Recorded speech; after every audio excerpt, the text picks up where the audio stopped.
morning. I'm so excited to introduce you to Sophie because she's somebody that I met last year right before her book launched, but I just met her online, and this morning we actually hugged in person and we went out to breakfast together, and she is the most magical, kindest person that even while we were at breakfast, she noticed as we were walking out that there was a man sitting in front of the hotel, and she asked how he was doing. And I just think that that incredible presence, Sophie, is really what I found at the heart of your book, Closer Together, which I really loved. I read it twice. And I just want to maybe set some context for the book and have you talk about Closer Together, how you cultivated that presence, and how we can have more of it. Hey, what are you doing? You were so misbehaved a couple of minutes before this. And if you haven't been called a defiant, incorrigible woman yet, don't worry, there is still time. That's from Clarissa Pinkola Estes. So, do you think self-love is an act of rebellion? In our society where we get rewarded for self-betrayal all the time? Physically, mentally, performance-wise, on so many aspects.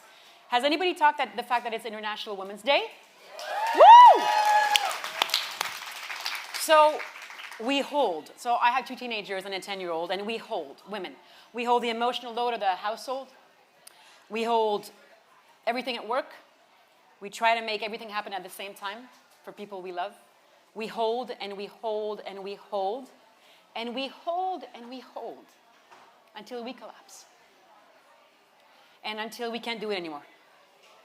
And when we do this, it's because all of our systems in our bodies, we've been talking about, body health, in our sympathetic nervous system, so we have an autonomic nervous system, and the sympathetic branch is the fight, flight, freeze. The parasympathetic is the rest and digest. If you look at the state of the world right now, women everywhere, because we're being denied our most basic rights as girls and women, we've been trying all systems, the fight, flight, freeze nonstop, because our plates are overflowing. When it's too much, what happens? Shut down. Depression, not being able to move, being in freeze, overwhelmed state. This is neurobiological, and it's in our culture, and it's pretty much universal. So, I'm a yoga and meditation teacher, and my teenagers want nothing to do with me or the fact that I teach this, but I'm going to show you an exercise. We're going to start with this, and then we'll dive in, and Gina can show how fun she is. I love you. Uh-oh, what am I going to do? I did say I would do a handstand. So everybody get up. Get up. Okay. So on this International Women's Day, to all the men in the room, thank you for being our allies. Thank you for being, vulnerable, sensitive, open-minded, open-hearted human beings that accompany us on this path for more equality in this new world order that we are facing. We'll talk about that later. So everybody, we're going to start by looking silly together, okay? So you're going to inhale through the nose and shake it out through the mouth. So, again, through the nose. Nobody's looking. I'm not even looking. Okay, from here, really root your sits bone as if you were pushing your pelvic bone towards the ground and your pubic bone towards the front, and relax the shoulders away from you, and inhale your shoulders up, and go exhaling, and we're going to go do it 7 times, stronger and stronger and louder. So don't be shy. I'm a Quebecer, I'm fun, you better be fun too. Ready? 1, 2, 3, inhale, nice, more,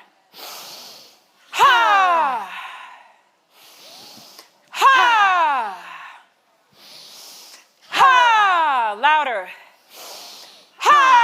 nice, more, and more, and shake it out. Now we can start. Oh, Sophie, thank you. That was so good. Oh, because I was really, I actually do this for a living, but I do it on Zoom, and I prefer it on Zoom, and so I was really nervous to come here, and Sophie was backstage. She's like, you're going to be fine.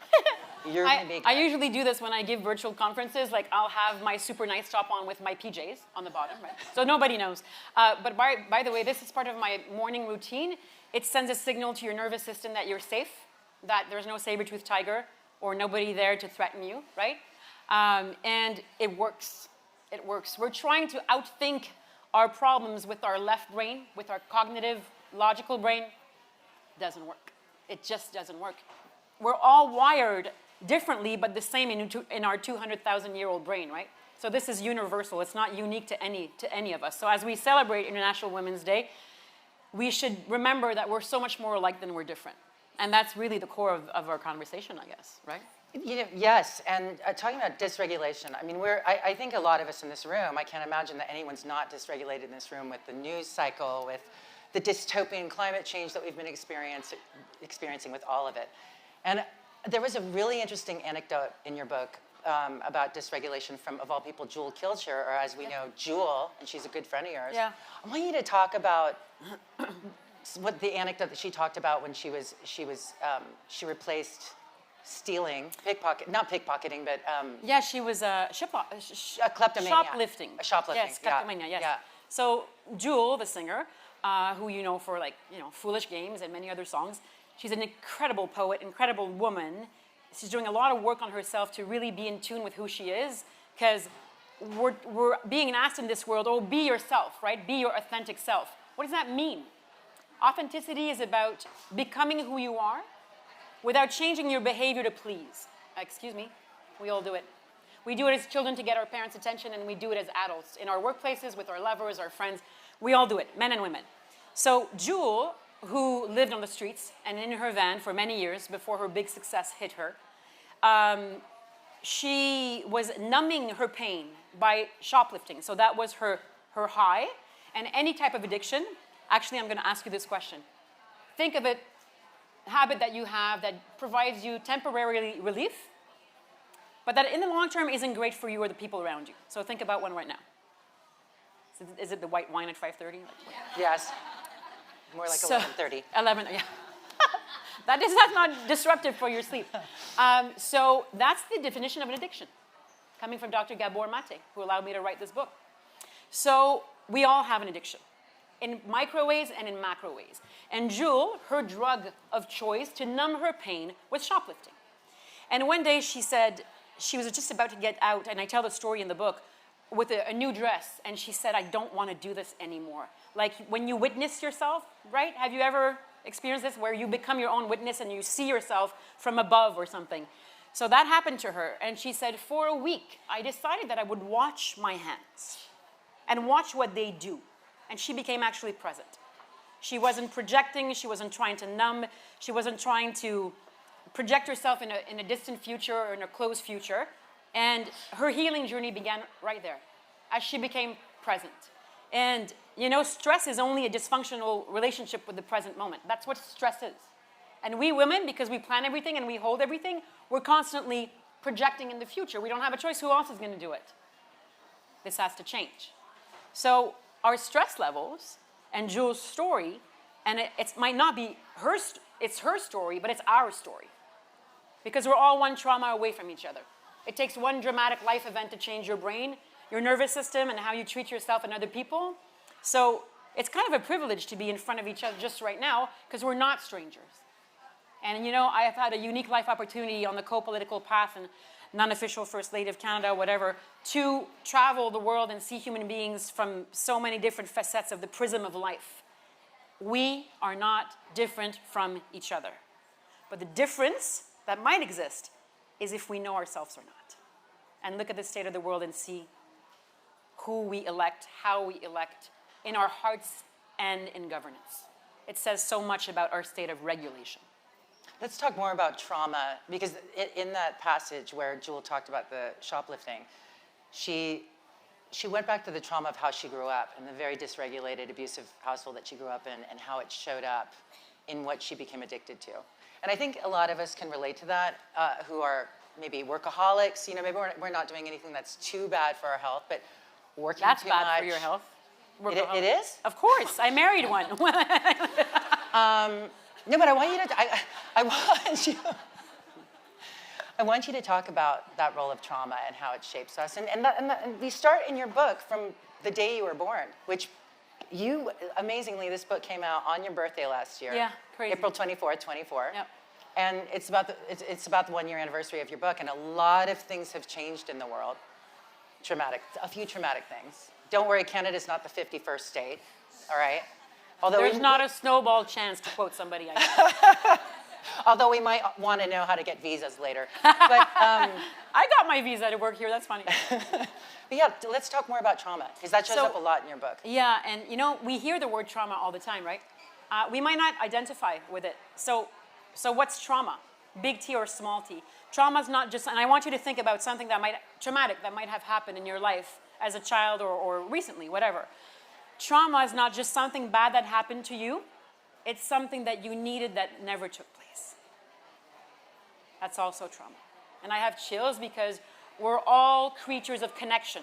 We all need to be seen, loved, and validated for who we are.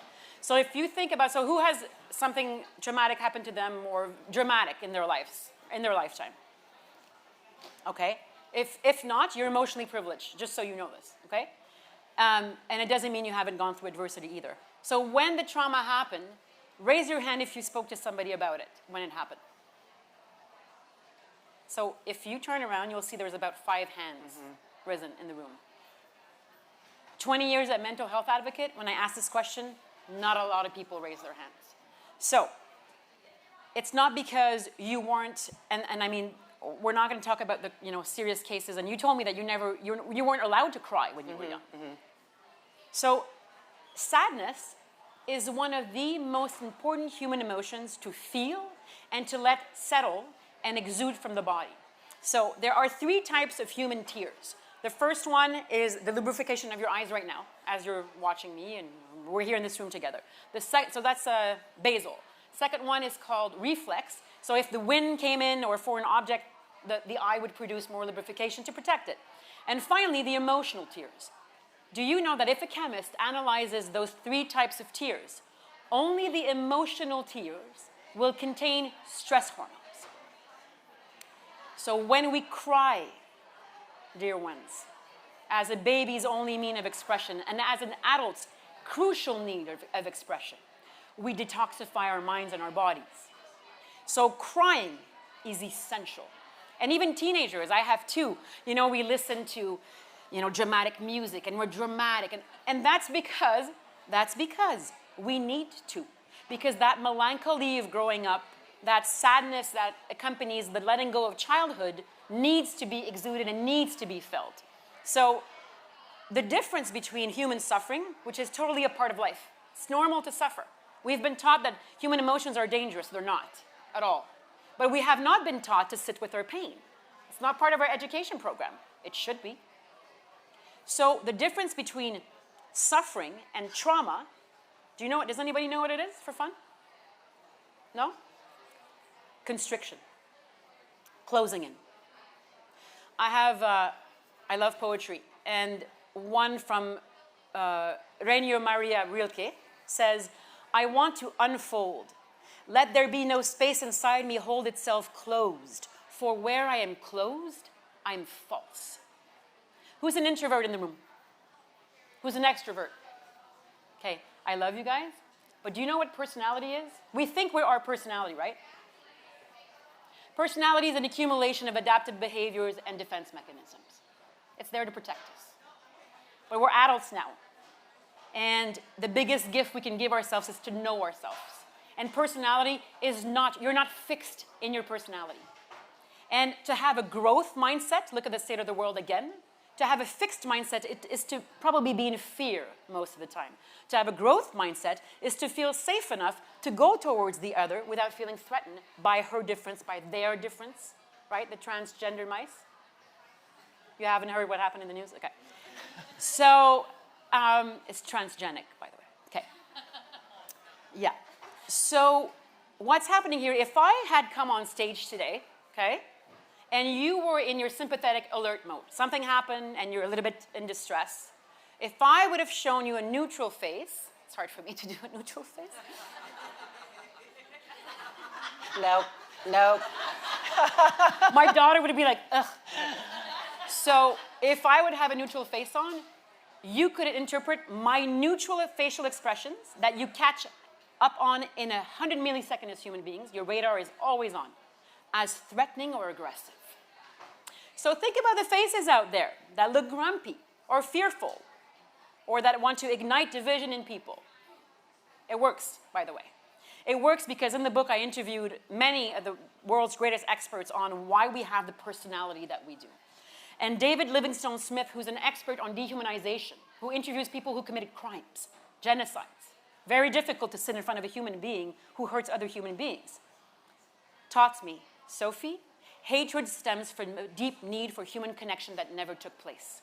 Remember the definition of trauma. Is this to excuse their behavior? Absolutely not. Or anybody else's that you can think of in your own life or on the world stage. Can you say that again? Yeah. Yeah. Which one? Oh, you said hatred, the quote. Huh? You said hatred stems from... Hatred stems from a deep need for connection that never took place. Remember trauma. Wow. Not just something bad that happened to you, something good that you needed that you never received. Because mommy was busy, because there were other siblings in the house, because, you know, there was stress in the household, or there was abuse in the household. So when you're born, does anybody know the word epistemic trust? So I learned this when I was writing the book, and I've been a mental health advocate for 20 years, and I learn constantly.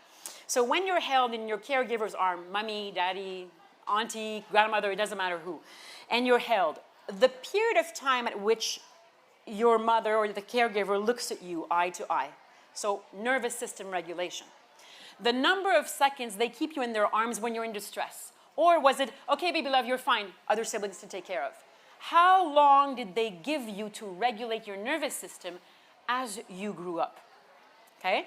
Now, did they give you a sense of validation of the reality that you were perceiving? Or were they too stressed out or occupied with their own sense of reality? It's not their fault. We've been dealing with intergenerational trauma.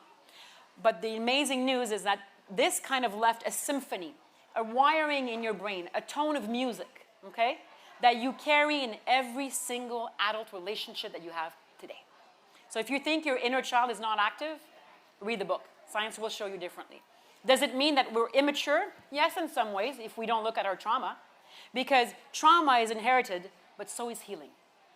So as a mother, as a woman who suffered from eating disorders, who had addiction on both sides of her family, who internalized my parents' tensions and numbed my pain through food, through eating disorders, I decided to heal because I understand that I can change that in generations to come.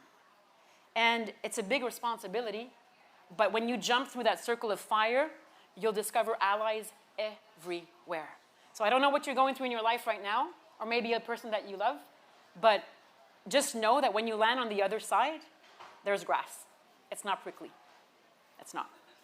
Your openness, you've been open, reading from when you were a child, in your childhood, just how open you were about your suffering and how open you are about, well, I mean, this book starts from birth until now, right? Yeah. So where do you think that came from, that openness? You were an only child? Well, you know what? Let me correct myself, and I say it in the book, is that I didn't talk about my eating disorders right away. I was so ashamed. Why me? What the heck? And I couldn't believe it. And it took me years to say, as I was trembling because I had purged too much that evening. In my little bed, I had a tiny, tiny bedroom in our home, and I could hear my mom in the bathroom, and I saw myself, and I said, enough, love, enough. And I reparented myself in that moment, because it's all what we're trying to do, you know this, huh? We're just trying to reparent ourselves. Not to say we had bad parents. My parents were loving, but they had their own, every human being has their own four-letter word. It's normal. So I kept it in for a long time, and actually I think that keeping it in constricted my throat, and therefore I had to purge it out, right? I'm using metaphors here, but it's real. It's really, it totally is. And I started healing when I told my story. And by the way, I was a newcomer on the TV and radio scene, and I was like, I'm never going to get contracts again. People are going to think I'm the lady who barfs. Great. Because 20 years ago, nobody was talking about eating disorders. It changed my life. It changed my trajectory. It changed the way I related to other human beings. And it was such a relief that when I did tell my story, maybe some people didn't receive it well, but most human beings are good. And we want to help each other out. So it's the best thing I ever did. How would you encourage people who still feel that deep sense of shame to share their trauma, to share their truth with other people? First of all, there's a difference between guilt and shame. We carry we all carry guilt and shame, right? Religion, parents, society, never good enough. We should look like this. We should change from the insides with needles, with knives, with everything. This is what we're being sold, and we're buying it. And it's even worse. We get rewarded when we buy it. How sick is that culture? Especially as women. It's stealing our wisdom. It's stealing our capacity to be authentic. And we're not judging our sisters and brothers who are doing this, because they're inside the same cycle as well. But we really need to wake up. We need to wake up because we're facing a new world order, and I've seen it from the inside out because of the path that I've been on. This is no joke.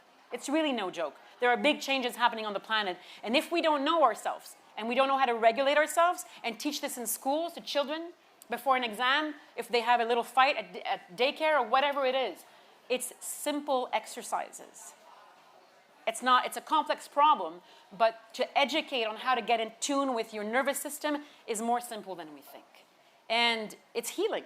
It really is. Let's talk about some strategies aside from therapy. Or actually, I want to know what you think about, I don't know, Freudian therapy in general. Well, I mean, Freud was all about, unconscious. And by the way, that dance between your caregiver and yourself when you're young is right brain to right brain, which is emotional brain to emotional brain. It's unconscious. You don't know what's happening. But this dance of right brain to right brain, as we industrialize societies and fragmented individuals and communities, we put the left brain, the logical brain, on the pedestal. Great, it got us to the moon. But how are we emotionally? People have never suffered at such highest rate of mental health issues. It's the number 1 and 2 expenditures in hospitals across the world in different ways. 1 out of 3 women will be assaulted in her lifetime. Men and boys are living in a definition of masculinity that is narrow and an insult to their intelligence. I have 2 boys. So we're going to have to become more conscious of how is it that you go out into the world. Do you go out into the world trusting or in distrust? And this is contagious. It sets a tone in our organizations, in our schools, in our families, on the street, everywhere we go, really. And because women and girls aren't as safe on our own hero's journey as men and boys, that is what it is, right? We kind of need to do double the work.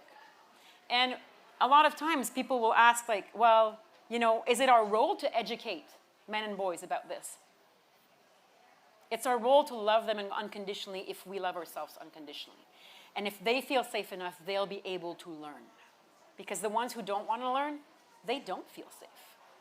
They look like they're alpha males, but it's the opposite. They are fragile, threatening people. And the state of the world depends on their sense of regulation. All right, thanks for coming. It's a wrap. No, I want to, you can obviously see how compelling Sophie is, and I want to go back to that presence question, because Sophie has the kind of presence that, we met online, and when we saw each other, we were hugging each other. She even flipped me off twice this morning. And there's immediate bonding that you encourage, that you have with people, and it's your sense of playfulness and curiosity, too, your intelligence, your wisdom. Talk to me about how curiosity plays into your sense of knowing yourself. So curiosity is playfulness. So when a child stops playing, they're probably sick. When a mammal stops playing, probably sick, right? We're the same. There's a whole chapter on playfulness and what it does to the brain. And I'm a pranker, mischievous, Quebecer. You can't get that out of me, but I think that through the hardest things I've ever gone through in my whole life, from health problems to mental health issues and, whatever, I lost my dad 6 months ago. Anybody who's lost a family member knows how that feels. I love humans. And I have more love inside me, to feed the world in many ways. And when I do this, I get nourished, right? Because the energy in the room is nourishing, and I can feel that we're with allies right here. And Gina works with women and men who are allies, and that's what Amy and Gina do in an extraordinary organization called the What Alliance. Playfulness is everything. So if there's 2 things I could leave you on is know yourself and play. And by the way, a great psychologist was called in Ukraine during this war. And they asked him, what do we do with the kids? Dysregulated, we don't know what to do. They're so young and they're so in stress mode. And he said, leave the curriculum aside and let them play without structure. And so they got results. So through all the adversity, through all the obstacles, may we learn to, actually, you know what? Force ourselves sometimes to smile. Because it does something to the brain. And there's laughing therapy because it works. So, on this note, we're out of time. Well, I'm going to leave you with one thing. Give yourself a gift and get this book. You can buy it off Amazon. And I want to meet you on the path again. So, all my Sophie, best to you. Love you.